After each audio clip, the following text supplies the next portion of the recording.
Apa judul khotbah kita hari ini, Bapak Ibu? Tuhan bangkitkan kita pada hari ketiga. Mari kita lihat ayatnya, Hosea 6 ayat 2. Ia akan menghidupkan kita sesudah 2 hari. Pada hari yang ketiga, ia akan membangkitkan kita dan kita akan hidup di hadapannya. Jadi pada hari yang ketiga kita akan dibangkitkan. Sejak Tuhan Yesus sampai sekarang sebenarnya sudah hari yang ketiga. Nih, saya tunjukkan gambarannya. Dari Adam sampai Abraham itu ada 2 hari, atau istilah Alkitabnya adalah 1000 tahun sama dengan 1 hari. Dari Adam sampai Abraham 2 hari, berarti ini 2000 tahun. Dari Adam sampai Tuhan Yesus ada 2000 tahun. Oke, ada 2 hari juga. Lalu dari Tuhan Yesus ke kita sudah juga 2000 tahun. Dan sekarang tahun berapa? 2015. Jadi harusnya kita sudah masuk kepada hari yang ketiga. Jadi masa Tuhan Yesus sampai kita sudah 2 hari, dan sekarang 2015. Harusnya kita sudah ada di hari ketiga nih sekarang. Nah, inilah yang dikatakan Hosea, pada hari yang ketiga kita akan dibangkitkan dan nanti kita hidup bersama-sama dengan Tuhan Yesus di kerajaan surga. Artinya apa? Saudara, kita semua akan diangkat ke surga pada hari yang ketiga. Pak, sekarang sudah 2015, Pak. Kok belum terjadi pengangkatan, Pak? Kok belum terjadi, Pak? Yesus datang menjemput kita. Karena hitungan tanggalan manusia salah. Apa buktinya salah, Pak? Buktinya begini. Setiap 4 tahun pasti ada tahun kabisat. Saudara tahu maksud tahun kabisat itu? Itu adalah koreksi untuk tanggalan kita yang salah. Itulah tahun kabisat. Setiap 4 tahun Februari ada 29 hari. Itulah koreksi. Jadi tahun kabisat itu adalah koreksi dari tanggalan kita yang salah. Makanya ada tahun kabisat. Itu 29 hari. Amin, Ibu. Jadi tanggalan manusia itu salah sebenarnya. Apa buktinya lagi yang kedua yang salah? Buktinya penghitungan hari manusia sekarang ini internasional, secara internasional 24 jam terhitung dari jam 00 kembali kepada jam 00. Itulah 24 jam. Tetapi hitungan hari dalam Alkitab bukan hitungan dari jam 00, tapi jam 6 sore. Itulah sebabnya hitungan orang Yahudi atau Israel dengan Alkitab itu berbeda dengan hitungan hari kita. Jadi mereka dari jam 6 sore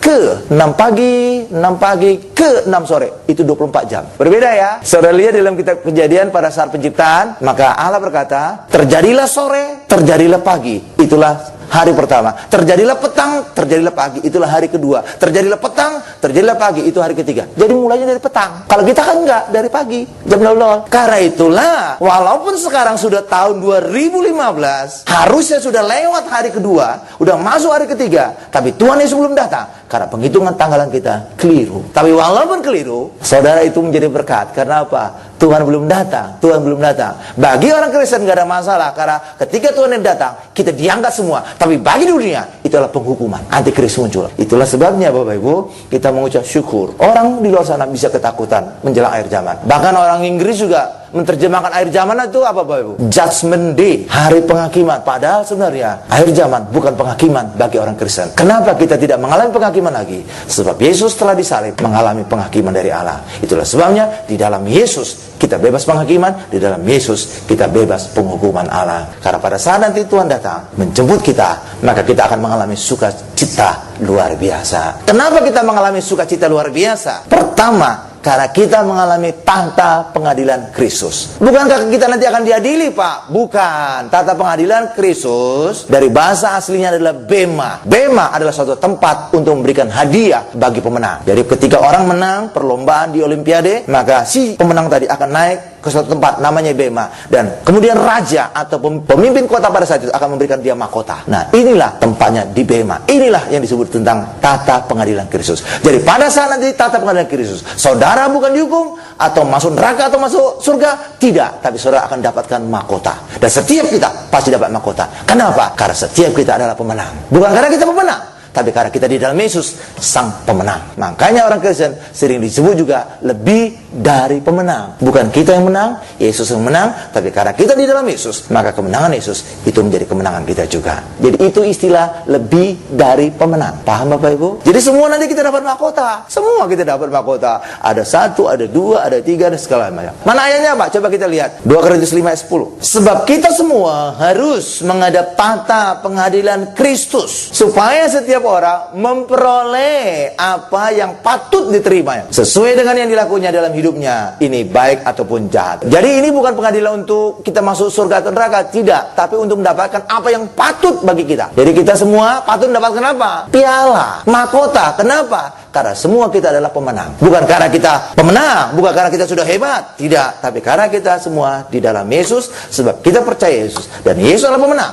maka kita dalam Yesus juga menjadi pemenang. Amin Bapak Ibu. Selain kita sukacita tadi adalah mendapatkan mahkota, kita juga adalah mempelai Kristus. Kalau saudara mempelai Kristus, setelah mempelai jadi apa Bapak Ibu? Pengantin, permaisuri. Saudara tidak selamanya terus jadi mempelai. Amin. Jadi apa? Permaisuri. Dan karena saudara permaisuri, maka kita juga turut duduk di tata bersama dengan Tuhan Yesus yang adalah Raja. Kalau saudara lihat raja-raja, di sebelah kanannya siapa Bapak Ibu? Permaisuri kan? Nah iya, itulah kita nanti. Karena kita adalah permaisuri, maka kita nanti juga akan duduk di tata bersama dengan Tuhan Yesus. Permaisuri itu pasti duduk di tata, tidak ada duduk di lantai. Itu hamba itu Bapak Ibu. Duduk di lantai kan hamba kan? Kipas-kipas, ya segala macam. Kita duduk di tata. Karena setiap kita adalah mempelai Kristus. Ketika terjadi perkawinan anak domba, maka setiap kita menjadi permaisurinya Yesus yang adalah Raja di atas segala raja. Dan pada saat kita menjadi mempelai, kita sempurna. Kenapa kita bisa menjadi sempurna? Bukan karena apa kita perbuat, tapi semua karena perbuatan Yesus. Yesus menguduskan kita, Yesus menyempurnakan kita. Coba kita lihat Efesus 5 ayat 27. Supaya dengan demikian ia, siapa nih ia? Yesus menempatkan jemaat, dan ini adalah mempelai Bapak Ibu, di hadapan dirinya dengan cemerlang, tanpa cacat atau kerut atau yang serupa itu, tetapi semua jemaat kudus dan tidak bercela. Kenapa kita bisa menjadi cemerlang, bebas cacat celah? Karena Yesus menguduskan kita, karena Yesus menyempurnakan kita, dan kita kudus, kita sempurna karena darah Yesus telah membasuh segala dosa kita. Jadi Yesus yang membuat kita cemerlang, kita menjadi mempelai Kristus. Makanya kita bisa bebas cacat celah dan kita bisa naik kerajaan surga. Kalau upaya kita tidak bisa masuk kerajaan surga Bapak Ibu. Ya, sambil contoh konkret ya. Saudara masih ingat Putri Diana? Mantan suaminya siapa namanya? Pangeran Charles. Putri Diana itu sebenarnya adalah orang biasa. Tetapi kenapa dia bisa naik takhta? Karena dia menikah dengan Pangeran Charles. Kalau upaya Diana sendiri, dia tidak akan mungkin masuk istana berjumpa dengan Ratu Elizabeth. Tidak akan mungkin. Tapi kenapa dia bisa mungkin berjumpa dengan Ratu Elizabeth? Karena dia menikah dengan anak dari Ratu Elizabeth, namanya Pangeran Charles. Jadi lewat pernikahan tadilah Putri Diana tadi menjadi mempelai, Putri Diana menjadi permaisuri dari Pangeran Charles, maka bisa menarik dari Putri Diana untuk bisa berjumpa dengan Ratu Elizabeth. Hal yang sama juga dengan kita secara kerohanian. Dengan upaya kita tidak akan mungkin berjumpa dengan Bapa yang di surga. Tapi dengan Yesus turun ke bumi, menjadikan kita mempelai, maka Yesus bisa menarik kita untuk kita bisa berjumpa dengan Bapa yang di surga. Karena setiap kita telah menjadi permaisuri Yesus. Paham Bapak Ibu? Jadi kalau upaya kita tidak akan mungkin. Tapi karena Yesus turun, menggandeng kita menjadi mempelai Kristus, maka setiap kita nanti akan bisa berjumpa dengan Bapa di surga. Karena itulah setiap kita hari ini, lewat kita menjadi mempelai Kristus, maka setiap kita nanti akan bisa berjumpa dengan Bapa di surga. Bukan hanya berjumpa, bahkan kita nanti duduk di tata bersama dengan Tuhan Yesus. Karena itulah di dalam Efesus 2 ayat 6 dikatakan, kita nanti akan duduk bersama-sama di tata di kerajaan surga. Kenapa kita bisa menjadi duduk? Karena setiap kita telah menjadi permaisurinya Yesus. Jadi pada saat pengangkatan ada dua peristiwa yang terjadi. Satu, tata pengadilan Kristus, kita dapatkan mahkota, dan setiap kita pasti dapat mahkota. Tapi masalahnya adalah ada 2, ada 3, ada 4, atau segala macam. Amin ya Ibu. Itu yang pertama. Yang kedua, kenapa kita bersuka cita? Karena nanti kita akan masuk dalam pesta perkawinan anak domba, dan pasti kita masuk sebab kita adalah mempelai Kristus. Amin ya Ibu. Dan ketika kita menjadi mempelai Kristus, kita akan menjadi permaisuri Kristus. Maka permaisuri pasti duduk di tata bersama-sama dengan Tuhan Yesus, Raja di atas segala raja. Haleluya. Pada saat pengangkatan dua peristiwa tadi akan terjadi. Kita diangkat, kita akan mengalami tata pengadilan Kristus, dapatkan mahkota. Yang kedua, kita akan mengalami masuk dalam perkawinan anak domba. Ini terjadi 7 tahun. Kita mengalami sukacita besar. Dan dalam bahasa rohaninya adalah 1 kali 7 masa. Selama kita mengalami sukacita besar di surga ini, di bumi mengalami sebaliknya. Karena pada saat kita diangkat, antikris muncul. Dan antikris ini menimbulkan tribulation, kesusahan besar selama 7 tahun. Jadi kita di surga sukacita besar, di bumi mengalami kesusahan besar. Karena antikris muncul. Pada saat kita naik, antikris muncul. Amin. Nah, pada saat akhir dari kesusahan besar ini, 7 tahun, 1 kali 7 masa, bahasa rohaninya, maka Yesus turun bersama-sama dengan kita. Tujuannya, pertama, untuk menyelamatkan orang Israel. Karena orang Israel sedang dikepung oleh bangsa-bangsa di dunia ini. Dan sekarang ada kecenderungannya ke arah situ. Sekarang kan semua bangsa kesannya rada benci kepada orang Israel. Benar Bapak Ibu? Padahal orang Israel itu salah apa? Justru sebenarnya bangsa paling berjasa di dunia ini adalah orang Israel. Karena mereka menemukan banyak penemuan-penemuan ilmiah. Baik kedokteran, baik fisika, baik segala teknologi segala macam. Iya, seperti Facebook. Saudara suka Facebook? Siapa yang menemukan itu? Si Mark Zuckerberg atau apa itu namanya? Benar Bapak Ibu? Ya, itu orang Israel itu. Saudara suka Google? Itu orang Israel. Salah satu penemunya adalah Larry Page. Itu orang-orang Israel. Kalau orang membenci Israel, sekalian aja benci produknya, wah, mereka kembali kepada zaman batu. Karena apa? Banyak teknologi ditemukan oleh orang Israel. Bahkan juga ballpoint ini, saudara tahu makanya disebut ballpoint kenapa? Karena ujungnya bola. Makanya bisa mengalir lancar, ada bola-bolanya Bapak Ibu. Bisa. Ini temuan orang Yahudi. Kalau ada orang di luar sana membenci orang Yahudi, sekalian produknya nggak usah dipakai. Ya, nulis pakai apa? Batu tulis nanti. Amin. Iya, banyak teknologi. Kedokteran juga sama. Seperti apa juga? Transfusi darah. Siapa bapak transfusi darah Bapak Ibu? Henry Dunan kan? Itu orang Israel. Ya sekalian aja, jangan transfusi darah itu orang-orang. Benar Bapak Ibu ya? Kalau nggak mati, jadi begitu banyak. Tapi itulah, kenapa banyak bangsa membenci orang Israel? Karena di balik semua itu ada iblis di belakangnya. Kenapa iblis benci kepada orang Israel? Karena keselamatan berasal dari orang Yahudi. Jadi sebenarnya tanpa alasan mereka benci, karena di belakang itu adalah iblis yang membenci orang Israel. Sebab keselamatan nabi-nabi, rasul-rasul, semuanya orang Yahudi. Amin Bapak Ibu. Jadi pada saat nanti akhir dari 7 tahun penderitaan besar, disitulah Tuhan Yesus turun bersama dengan kita untuk menyelamatkan orang Yahudi yang sedang dikepung, yang sedang akan dibinasakan oleh banyak bangsa-bangsa. Pada saat itulah Yesus turun menjejakkan kakinya di Bukit Zaitun. Kita buka ayatnya, Zakaria 14 ayat 4. Lalu nanti loncat ayat 9. Pada waktu itu kakinya, kaki siapa ini? Kaki Yesus akan berjejak di Bukit Zaitun yang terletak di depan Yerusalem di sebelah timur. Bukit Zaitun itu akan terbelah dua dari timur ke barat, sehingga terjadi suatu lembah yang sangat besar. Setengah dari bukit itu akan bergeser ke utara dan setengah lagi ke selatan. Jadi itulah Tuhan Yesus datang kedua kalinya bersama-sama dengan kita itu Bapak Ibu. Lalu ayat 9-nya apa? Pada saat Yesus turun tadi, Yesus juga menjadi raja. Dan Yesus menjadi raja, kita juga orang-orang kudusnya yang turun bersama Yesus juga turut menjadi raja. Kita lihat ayat 9-nya, Yesus menjadi raja. Zakaria 14 juga tetap sama. Ayat 9, maka Tuhan akan menjadi raja atas seluruh bumi. Pada waktu itu Tuhan adalah satu-satunya dan namanya satu-satunya. Jadi Tuhan Yesus menjadi raja di bumi bersama-sama dengan siapa? Kita. Nanti kan kita baca pada bagian ketiga, di dalam Wahyu dikatakan kita menjadi raja-raja. Kita menjadi imam-imam dan memerintah sebagai raja di bumi. Jadi kita turut menjadi raja Bapak Ibu. Tapi mungkin di antara saudara bertanya, Pak, kalau saya sebagai raja, kalau saya sebagai imam, siapa yang saya perintah Pak? Harus ada dong diperintah. Benar Bapak Ibu? Masa raja nggak ada raja aja? Yang benar aja dong. Lalu siapa yang diperintah? Itulah orang-orang Kristen halaman. Jadi semua pada saat pengangkatan, semua orang Kristen naik ke surga. Benar Bapak Ibu, semua naik ke surga. Karena apa? Di dalam Yohanes 3 ayat 16 dikatakan, barang siapa percaya kepada Yesus tidak binasa, melainkan beroleh hidup yang kekal. Di mana hidup yang kekal Bapak Ibu? Di surga. Itulah sebabnya semua orang Kristen percaya Yesus, maka semua orang Kristen masuk surga. Dan kalau orang Kristen masuk surga, pasti semua orang Kristen mengalami pengangkatan. Semua orang Kristen ada yang tidak percaya Yesus? Saya yakin semua orang percaya Yesus. Lalu Pak, di dalam Matius 24 dan juga Matius 25 ada dikatakan Pak, ada yang diangkat, ada yang ditinggal. Ada yang diangkat, ada yang ditinggal. Ada 5 gadis bijaksana, ada 5 gadis bodoh. Nah itu gimana Pak? Itu ngomong kepada orang Israel, bukan orang Kristen. Ketika saudara baca kitab, saudara harus jeli, ini sebenarnya ditujukan untuk gereja atau untuk orang Israel. Kepada orang Israel benar. Kenapa ada yang diangkat, kenapa ada yang ditinggal? Karena orang Israel tidak semuanya percaya Yesus. Ada yang percaya, ada yang tidak. Justru mayoritas tidak percaya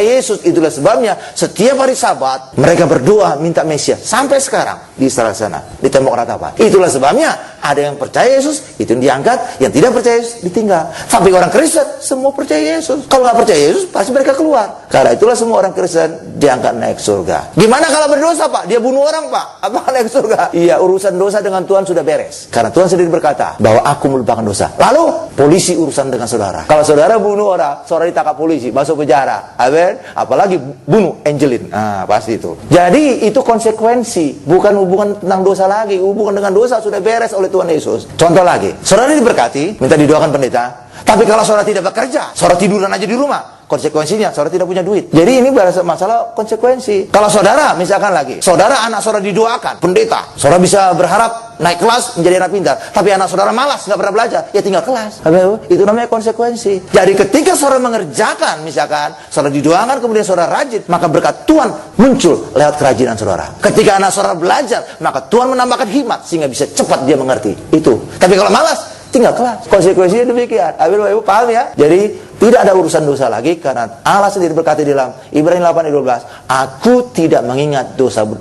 Tapi selama kita di dunia ini, konsekuensi tetap ada. Saudara tidak makan, saudara kelaparan, konsekuensi langsung. Tapi bukan urusan dengan dosa, enggak, udah beres dosa. Jadi semua orang naik ke surga, semua orang Kristen karena percaya Yesus. Lalu di surga lah ada perbedaan, ada tingkatan-tingkatannya. Ada tingkatan halaman, ada tingkatan ruang kudus, ada tingkatan ruang maha kudus. Mayoritas orang Kristen ada di halaman. Kenapa? Mereka percaya Yesus, masih preman lontong. Mereka percaya Yesus tapi tidak menjaga kudusan. Ada di halaman. Karena di halaman tidak ngomong kekudusan. Di ruang kudus ngomong kekudusan, tapi di halaman nggak ada. Itulah sebabnya percaya udah masuk sini, Bapak Ibu. Selamat ya, daripada masuk neraka lumayan. Pak, apa buktinya, Pak? Walaupun ya dosa percaya bisa masuk surga. Ya buktinya yang disalib kanan Yesus. Saudara tahu yang disalib di kanan Yesus itu penjahat nggak, Bapak Ibu? Berdosa nggak itu, Bapak Ibu? Berdosa, buktinya dia harus mati disalib. Benar, Bapak Ibu? Itu menjadi bukti dia benar-benar berdosa. Tapi ketika dia berkata kepada Yesus, ingatlah akan aku jika engkau kembali sebagai raja. Langsung Yesus berkata, hari ini juga engkau bersama-sama dengan aku di Firdaus. Masuk halaman, Firdaus, halaman itu. Saya yakin di antara saudara lebih baik dibandingkan orang yang disalib di kanan Yesus. Ada di antara saudara kejahatan saudara sampai layak untuk hukuman mati? Saya yakin enggak. Saudara kan baik-baik. Amin, Bapak Ibu ya? Amin. Saya yakin juga saudara percaya Yesus. Yakin. Makanya saudara pasti lebih baik dibandingkan penjahat itu. Kalau penjahat aja bisa masuk surga, apalagi kita. Oh, mantap. Makanya orang Kristen masuk. Orang yang disalib kanan aja bisa masuk. Pada detik terakhir dia berkata, ingatlah akan aku jika engkau kembali sebagai raja. Langsung masuk. Nah, setiap kita, iya, kita lebih baik. Setiap hari doa, setiap hari juga baca renungan harian. Kita lebih baik dibanding penjahat itu. Masa penjahat itu masuk surga, kita masuk neraka? Yang benar aja. Karena itulah semua kita naik. Tetapi nanti di surga dibagi atas 3 tingkatan. Orang yang percaya Yesus tapi masih belum jaga kehidupannya baik, masuk alamat. Baru yang menjaga kudusannya, terima perjamuan kudus, itu masuk ruang kudus. Kalau benar-benar mengadakan Tuhan, baru masuk ruang maha kudus. Jadi semuanya masuk surga, jangan khawatir. Yang menjadi kekhawatiran saudara, jangan sampai kita di halaman, kita nanti diperintah selama-lamanya loh, Bapak Ibu. Nggak ada berubah status ini, Bapak Ibu. Tapi kalau kita menjaga kudusan kehidupan kita bisa masuk ruang kudus, bahkan juga mungkin di ruang maha kudus. Tadi saya katakan, kalau kita memerintah, pasti harus ada yang diperintah. Mayoritas orang Kristen yang masuk surga 94,6% itu di halaman. Sedangkan gabungan ruang kudus dengan ruang maha kudus ini hanya 5,4%. Pak, dari mana Bapak tahu itu nilai persentasinya orang-orang di surga, Pak? Taunya dari Keluaran 25 sampai Keluaran 27. Karena disitulah dijelaskan tentang pembangunan Bait Allah. Kenapa hubungannya pembangunan Bait Allah dengan kita, Pak? Karena apa yang dikatakan tentang Bait Allah dan perjanjian lama, itulah sekarang kita. Karena kita adalah Bait Allah. 1 Korintus 3:16. Kita adalah Bait Allah dan Roh Allah tinggal di dalam kita. Jadi apa yang dikatakan dalam Keluaran 25 sampai 27 itu bicara tentang kita, orang Kristen. Amin, Bapak Ibu. Dan kalau sudah lihat pembangunan Bait Allah tadi, luas dari halaman itu 94,6%. Sedangkan ruang kudus dan maha kudus ini hanya 5,4%. Dan ini menjadi gambaran mayoritas orang Kristen ada di halaman. Nah, di ruang kudus dan ruang maha kudus inilah yang akan memerintah, yang 94,6% ini. Di ruang kudus inilah yang imam-imam. Di ruang maha kudus inilah raja-raja. Karena mereka nanti akan duduk bersama dengan Tuhan Yesus di tata Allah. Inilah yang akan memerintah mayoritas orang di halaman tadi. Ditambah dengan juga orang-orang yang kemudian bangsa-bangsa yang menyerbu dari Israel yang kemudian sujud menyembah kepada Yesus. Makanya setiap kita hari ini, saudara tidak perlu khawatir saudara ditinggal. Semua diangkat. Yang perlu saudara khawatirkan adalah apakah saudara di halaman atau di ruang kudus atau ruang maha kudus. Amin, Ibu. Dan karena ini bersifat kekal, maka sekaranglah saatnya kita menjaga kehidupan kita, supaya nanti kita ada di Roh Kudus dan Maha Kudus untuk memerintah di kerajaan surga dan di bumi ini. Amin, Bapak Ibu. Mana Pak bukti ayatnya? Kita masuk pada bagian ketiga. Menjadi raja di bumi. Wahyu 5 ayat 10. Dan engkau huruf besar. Berarti siapa? Menuju siapa nih? Yesus. Yesus telah membuat mereka menjadi suatu kerajaan dan menjadi imam-imam bagi Allah kita, dan mereka akan memerintah sebagai raja di bumi. Tuh, di bumi, Bapak Ibu. Jadi pada saat Yesus nanti turun kedua kali, kita turun. Yesus menjadi raja, kita juga turun menjadi raja. Tapi tidak semua orang Kristen. Minoritas orang Kristen, 5,4%. Inilah akan menjadi imam-imam dan raja-raja di bumi ini. Yang menjadi rakyatnya siapa? Ini mayoritas, 94,6%. Percaya Yesus tapi tidak menjaga kehidupan. Amin. Itu dia. Kalau dalam bahasa Indonesianya, Yesus menjadikan satu kerajaan. Sebenarnya dalam bahasa Inggrisnya, saya lebih condong ke arah bahasa Inggris, menjadikan kita raja-raja dan imam-imam bagi Allah. Imam-imam sejak masa perjanjian lama itu bisa masuk ruang kudus. Sedangkan di ruang Maha Kudus ini ada tahta. Tahta hanya raja. Yesus adalah raja di atas raja. Itulah sebabnya Yesus menjadi raja. Kita juga yang benar-benar layak masuk ruang Maha Kudus, kita juga akan duduk di tahta bersama Yesus memerintah raja di bumi ini. Berapa lama kita menjadi raja, Pak, di bumi ini? 1000 tahun. 1000 tahun ini mengacu kepada satu hari adalah 1000 tahun. Dan kita memerintah 1000 tahun. Karena itulah hari yang ke-7. Nih, saya tunjukkan lagi hitungan hari tadi, Bapak Ibu. Dari Adam sampai Abraham 2 hari. Dari Abraham ke Tuhan Yesus 2 hari. Total berapa? Sudah 4 hari. Dari Tuhan Yesus kita sekarang 2 hari, 2000 tahun. Benar? Ini sudah 6 hari. 2 hari dari Adam ke Abraham, 2 hari dari Abraham ke Tuhan Yesus, dan 2 hari dari Tuhan Yesus kepada masa kita sekarang. Sudah berapa? 6 hari ya. Dan sekarang ini sudah masuk pada hari ke-7. Karena apa? Sekarang tahun 2015. Jadi ada di sini. Amin, Ibu. Nah, pada hari ke-7 inilah kita nanti akan memerintah. Dan 1 hari depan Tuhan, 1000 tahun di depan Allah. Jadi kita akan memerintah selama 1000 tahun pada hari ke-7. Tetapi kemudian setelah 1000 tahun, semula iblis yang dipenjarakan dilepas. Sehingga muncul lagi iblis, Bapak Ibu. Dan iblis tadi menyesatkan orang. Tapi bukan menyesatkan orang Kristen. Karena orang Kristen statusnya tidak berubah. Karena sudah menjadi mempelai. Dan kita sudah pakai tubuh kemuliaan. Tidak ada dosa lagi di dalam kehidupan kita. Karena kita sudah punya tubuh kemuliaan, kita penuh kemuliaan Allah. Kalau saudara penuh kemuliaan Allah, maka tidak ada tempat lagi bagi dosa. Namanya juga sudah penuh. Kalau perut saudara sudah penuh, saudara tidak akan pernah bisa makan lagi. Muntah saudara. Kalau kita sudah punya tubuh kemuliaan, kita penuh kemuliaan Allah, maka tidak lagi tempat bagi dosa. Itulah sebabnya orang Kristen setelah mengalami pengangkatan, beroleh tubuh kemuliaan, turun lagi bersama dengan Tuhan Yesus, tidak akan pernah bisa disesatkan oleh iblis lagi. Lalu siapa Pak yang nanti disesatkan oleh iblis? Itulah bangsa-bangsa yang semula menyerang Yerusalem. Tetapi kemudian ada sebagian yang kemudian sujud kepada Yesus, raja dari segala raja di Yerusalem.